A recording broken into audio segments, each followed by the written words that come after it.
Well, ladies and gentlemen, thank you for your hospitality this afternoon. Duke has a very special place with Shell, and it is the beginning of a very long journey between Duke and Shell. In my previous position, before I became the president of Shell Oil Company here in the States, I was Shell's Group Human Resource Director, and one of my responsibilities was to assure that the leadership of Shell in the future, beginning with young graduates coming into Shell worldwide and moving up to the ultimate career pinnacles that they may achieve as senior executives, was to make sure that they had the leadership education necessary to deal with the world as it unfolds.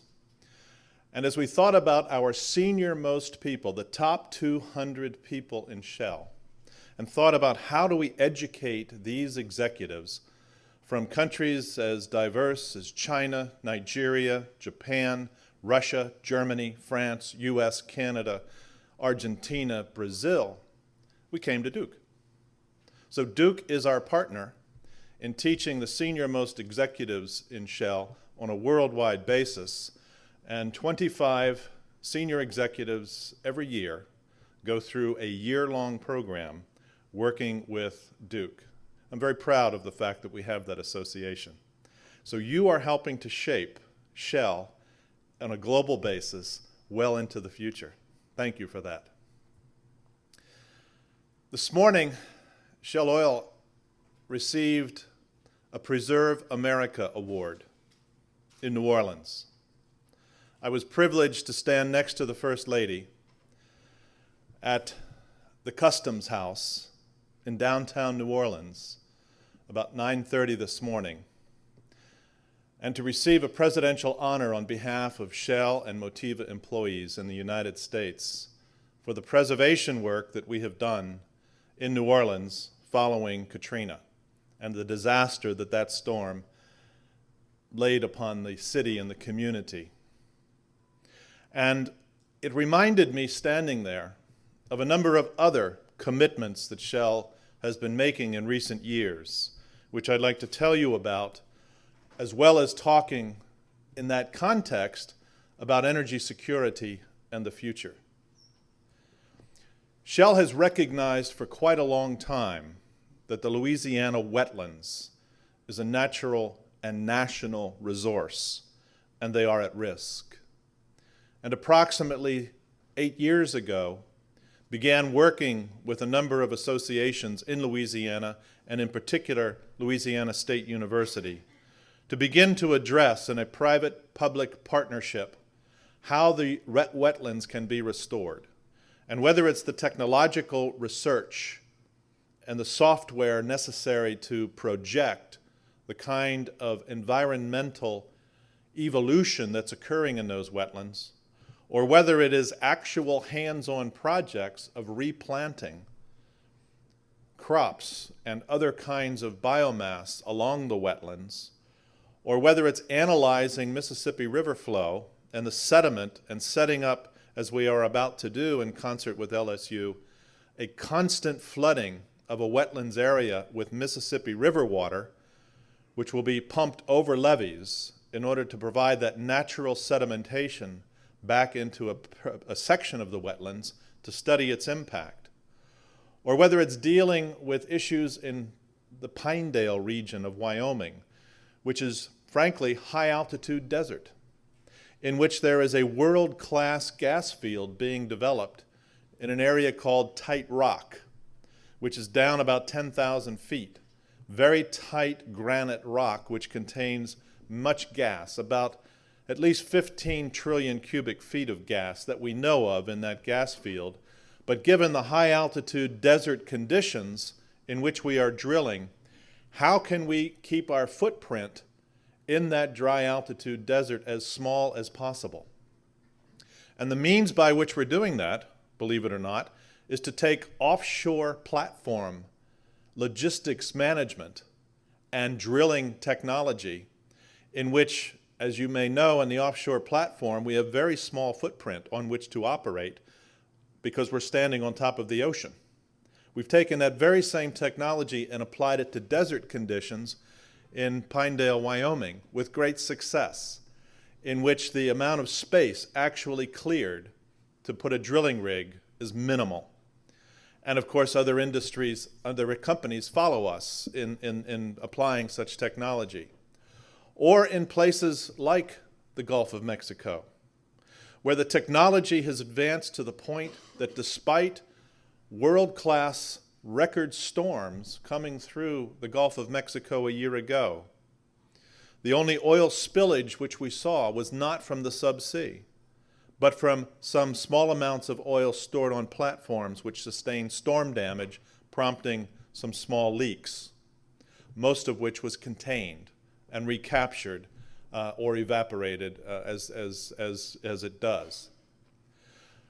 The point of describing these examples is to make a bigger point, and that is Shell's business model will not be successful and cannot go forward in our company without a complete and comprehensive environmental impact analysis associated with each and every project that we work on as a company that is committed to its responsibility for social and environmental preservation.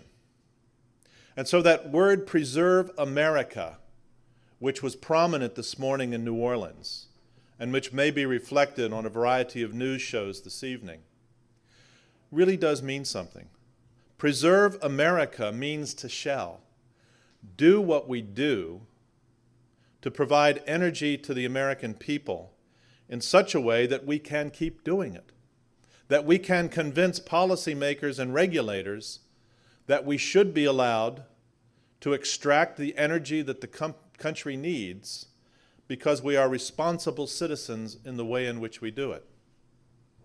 And it seems to me that we cannot talk energy security in one breath without talking about environmental responsibility and natural preservation in the next, that they are all part and parcel of the business model that we follow. We may have some other examples as this afternoon's discussion moves on, but I would like to address in a very tangible way what energy security looks like.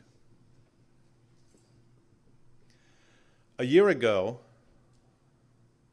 after the two major storms hit the Gulf Coast, Katrina in late August, followed by Rita in late September, 4 weeks later, about the 7th of October, I called Secretary Bodman in Washington, D.C., Energy Secretary, on a Friday evening. He was at his daughter's wedding rehearsal dinner. Not a great time to call. But there was an urgent issue which I wanted to make sure the Secretary knew. And that is, we were going to work 48 hours, Saturday and Sunday, at Motiva's Port Arthur refinery in Texas to try to get emergency power hooked up to our pumps so that we could push finished products, gasoline and diesel products, out of storage tanks and into the pipelines that go up the southeast coast. We had the last available finished product because keep in mind, the refineries from Mobile, Alabama, all the way over to Galveston, Texas, that whole region, all the refineries were shut in. That's 25% of the nation's refining capacity was shut down for weeks because of these hurricanes. We had the last 300,000 barrels of available product to push into the pipeline that touches some, 50 million Americans. And I called him to say, if we don't get power, I'm going to call you back on Monday morning to say we didn't get power. And then I'm going to ask you to ask the president to declare a day of national reflection in which nobody drives, because it will be the only way to avoid panic buying on the East Coast. I don't know how many of you have ever personally experienced panic buying, Panic buying starts when people don't think there is going to be enough gasoline at the nearby gas station, and in order to protect themselves, they rush out and fill up their tank. And all of a sudden, gas lines form. And all of a sudden, anybody who's on the highway looks at their gas needle and says, I better get gas. They might run out. And then the gas line gets longer. And as more and more people go through the gas pump, guess what? The station runs out. Because it's not set up to support gas line traffic. And imagine if from East Texas, across Louisiana, Mississippi, Alabama, Georgia, North, South Carolina, Florida, into Virginia, and ultimately into Pennsylvania, there was no gasoline because the pipelines that supply that whole region, including West Virginia, Tennessee, Kentucky, into Ohio, that whole region had nothing coming through its pipes. That's how close we were. One weekend, fortunately Sunday afternoon, we got power. By Sunday night, we started dumping barrels so that the pumps could push it up the East Coast, and nobody ever knew about the phone call to Secretary Bodman. That's a tangible expression of how insecure and how close to the vest we are running the nation's largest, or the world's largest economy with a lifestyle that uses tremendous volumes of energy. Now, the issue that we face after the hurricanes was high prices. High prices was the only means by which the market controlled the purchase of gasoline. The high prices went up because there was more demand than there was supply. It took months and months to get the refineries back online. In fact, it wasn't until March, April of this year that we could see our way clear to have a steady supply of gasoline to the point that we could stop relying on such heavy imports from other parts of the world to supply our gasoline needs. And we're just talking gasoline for transport fuels. We're not talking about other kinds of energy yet, which we will in a moment. But the reality, ladies and gentlemen, is over the course of the last decade, the world's demand for energy has been unceasingly growing by percentages which we had not experienced in the past. And why is that?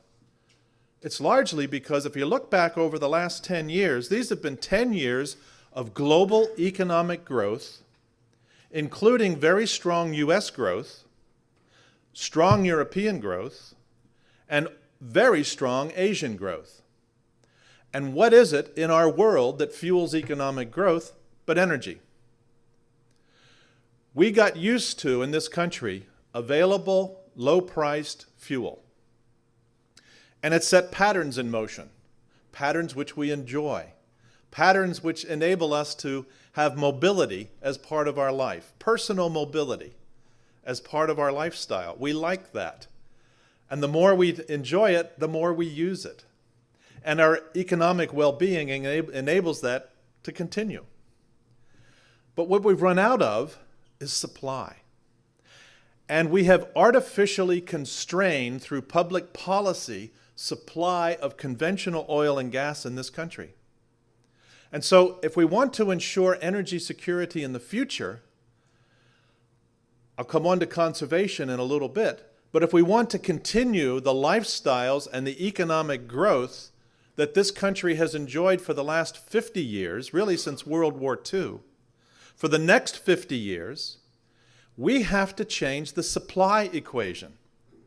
Currently, the oil industry knows where to find 112 billion barrels of oil and gas on federal land and the outer continental shelf to which we are denied legal access. We know it's there. We know exactly where it is. But we are not allowed to get it because of public policy preventing access to the federal lands or to the outer continental shelf. The White House, the Congress, are working on ways of trying to grant some access, but it's taking a very long time.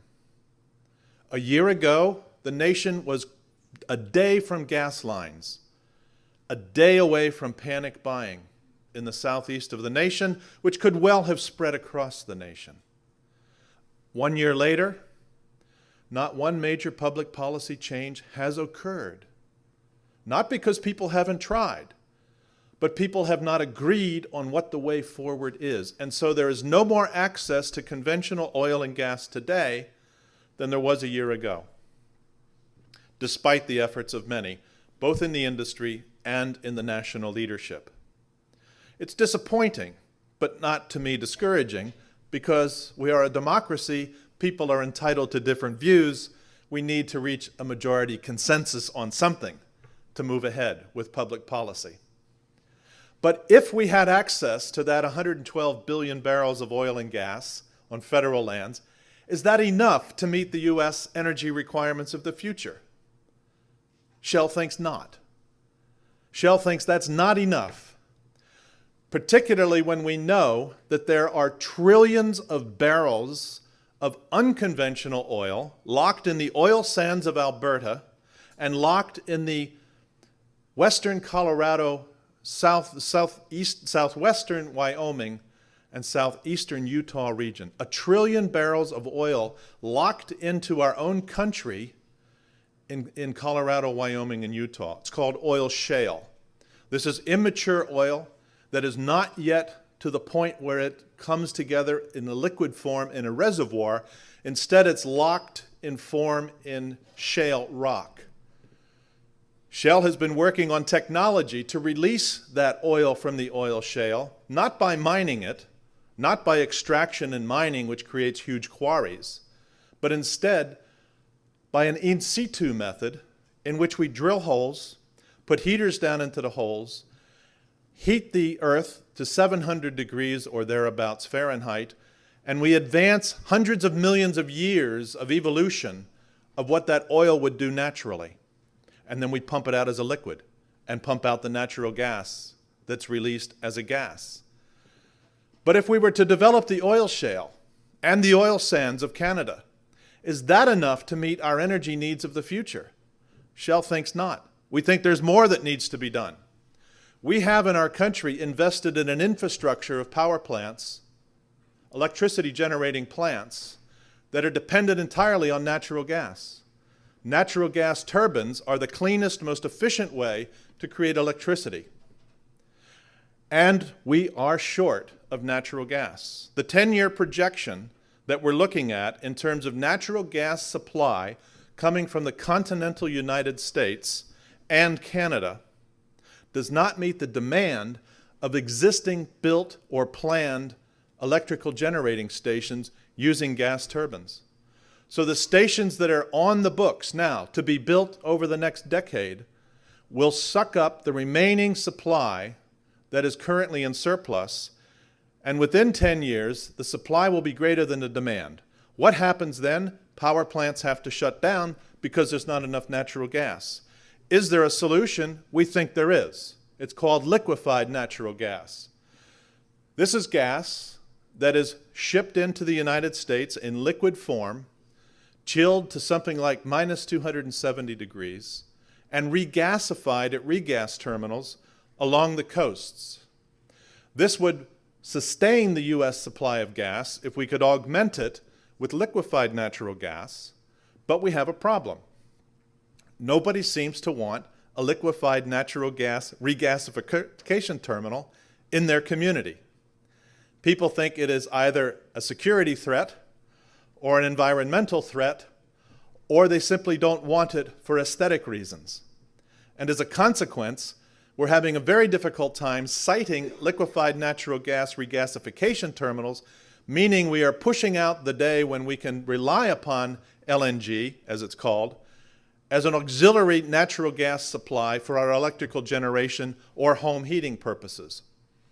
But were we to solve that problem, is that enough? No, we're not there yet. The energy demands of this country looking forward are enormous. We're looking at today's use of 21 million barrels of oil a day and hundreds of tons of coal, thousands of tons of coal a day, and that's still not enough to sustain economic growth in the world's largest economy. So what do? Well, we do have a lot of coal. And there is technology available which can transform the way coal is used to create electricity.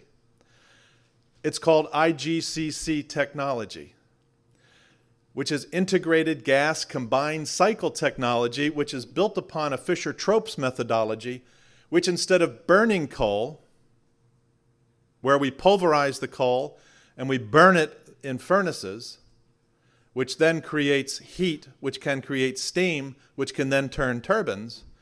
Instead, the IGCC technology gasifies the coal, doesn't burn it. It explodes the molecules into their constituent elements, one of which is natural gas.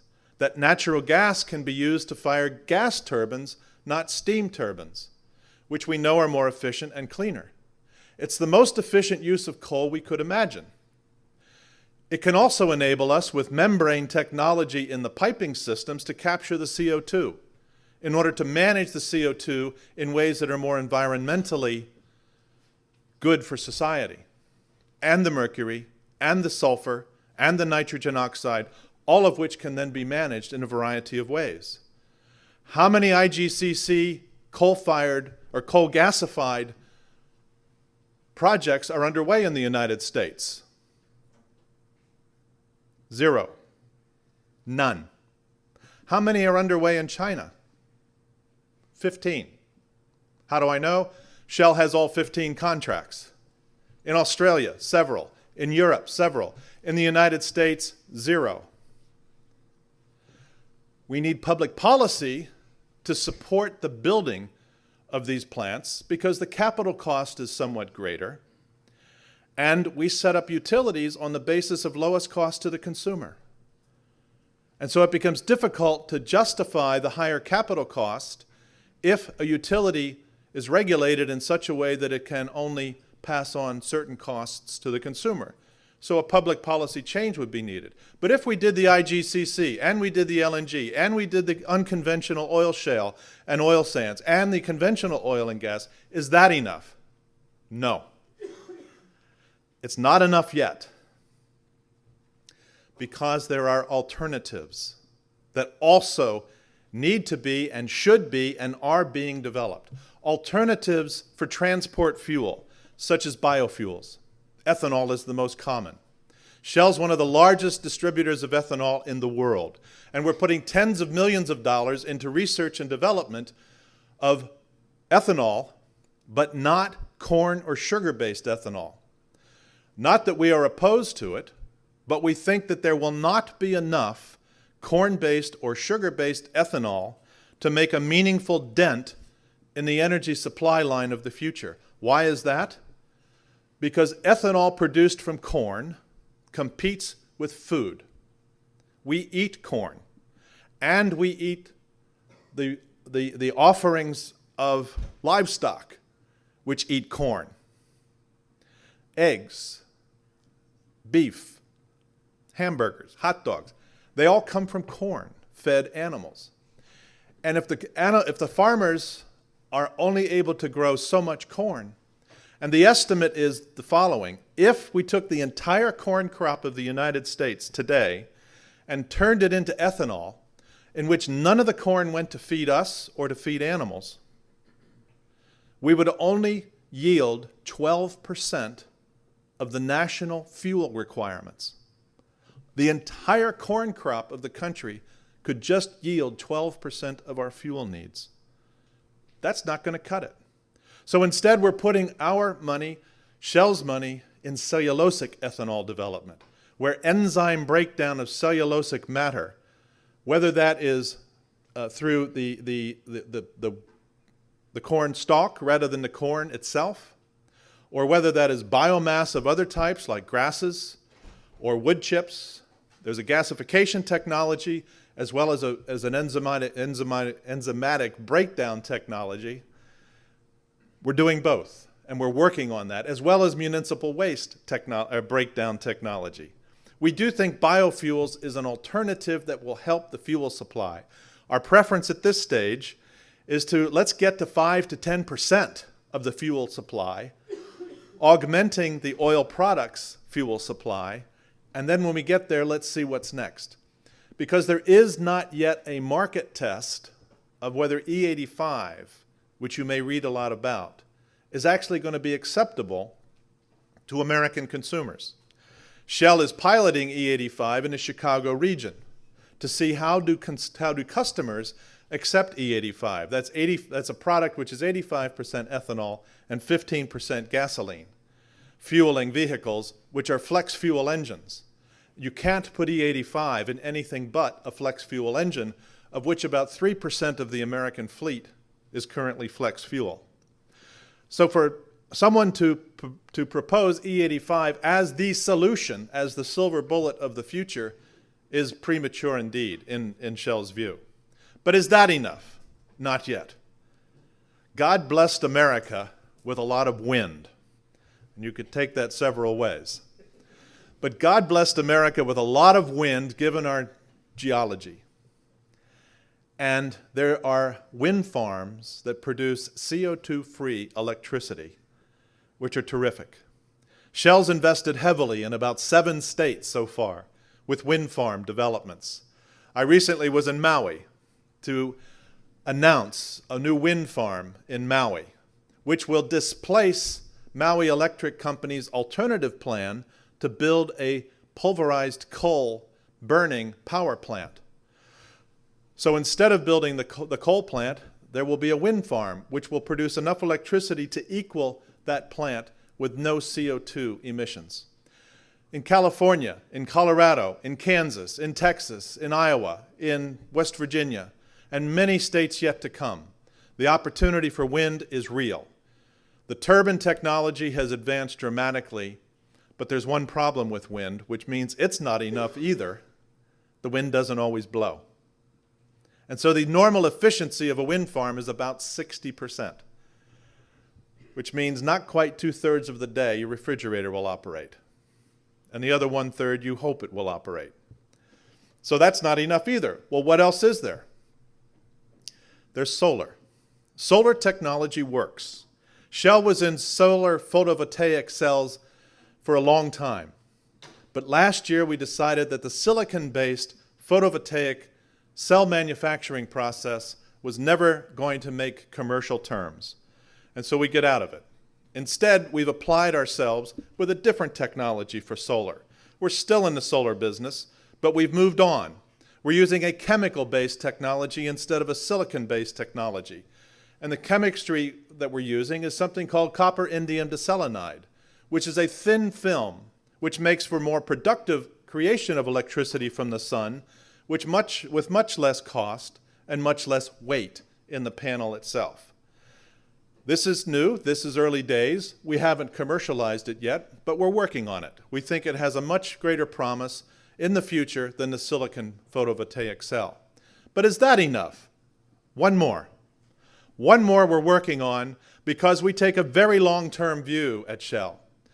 And the additional work that we're doing, in fact, 2 weeks ago, yesterday, I spent a day in Washington with 3 auto companies and 3 other energy companies working on the hydrogen fuel cell of the future.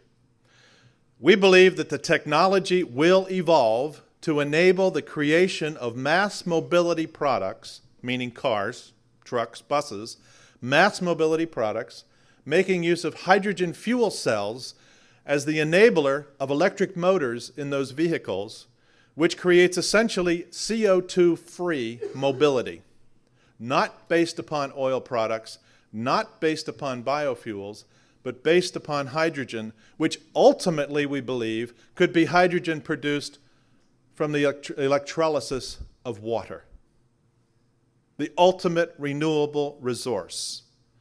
The electrolysis of water creating electricity or creating hydrogen, which is used to enable the fuel cell to create electricity, where the only waste product is water vapor.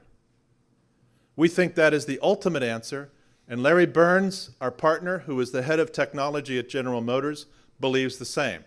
We are working between Shell and General Motors, working on a partnership. How pie in the sky is this? Well, this afternoon or this evening, you could purchase hydrogen at a Shell retail station in Washington, D.C., on Benning Road, 3 miles from the Capitol, and you could put that hydrogen in a General Motors van, which is used throughout, 5 of them, used throughout Washington to show people it's achievable.